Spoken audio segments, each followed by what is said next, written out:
என்னப்பா திடீர்னு இப்படி சொல்லிட்டீங்க? துர்கா என்ன நடின்னு சொன்னது எனக்கு ரொம்ப சரின்னு படலப்பா.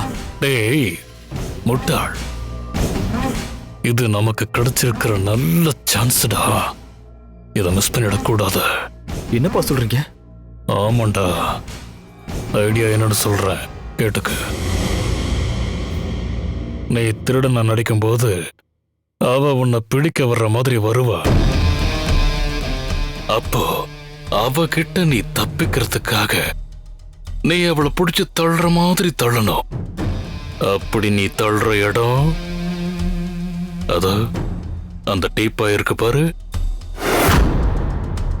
அங்க போய் அவன் நெத்தி பொட்டுலயே அடிபடணும். அப்படி அடிபட்ட உடனே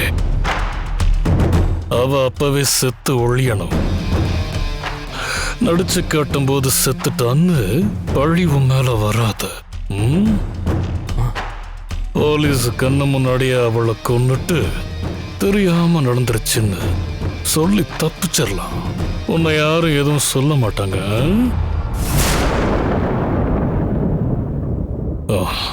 ஏதோ நிக்கிறவளை நந்தினி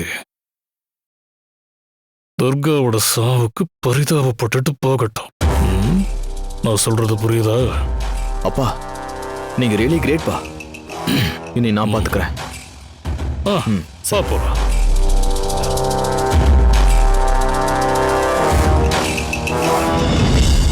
என்ன அர்ஜுன், இப்போ நடிக்க ரெடியா? திருடுனா நடிக்க நான் ரெடி மேடம். சரி துர்கா, அர்ஜுன் ரெடி ஆயிட்டாரு. இப்போ நாங்க எல்லாரும் தள்ளி நிக்கிறோம். நீ திருடனை பார்த்ததுல இருந்து என்னென்ன நடந்துச்சுன்னு அப்படியே செஞ்சு காட்டு. சரிங்க மேடம்.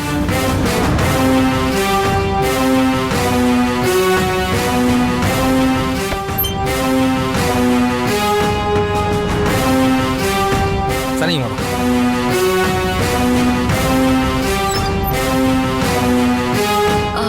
இப்படிதான் கதவு திறந்திருந்துச்சுன்னு நினைக்கிறேன். நீங்க ரெடியா? நான் ரெடி. ஓகே.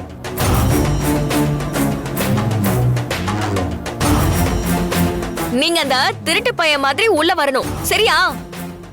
சரி சரி. இப்போ நீங்க உள்ள வந்து நகை பணம்லாம் இருக்கிற பேக அப்படியே எடுத்துட்டு போற மாதிரியே போகணும். என்ன பார்த்ததும் தப்பிச்சு ஓட பார்க்கணும். அப்போ நான் உங்களை பார்த்ததும் ஓடி வந்து பிடிப்பேன். துர்கா, நீ அன்னைக்கு சொன்னது எனக்கு ஞாபகம் இருக்கு. நான் பாத்துக்கிறேன், நீ ஒழுங்கா நடி.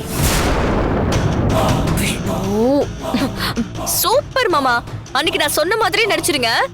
நடிக்க போறதில்ல, நடிக்கிறன்ற பேர்ல உன் கதையை முடிக்க போறேன்டி.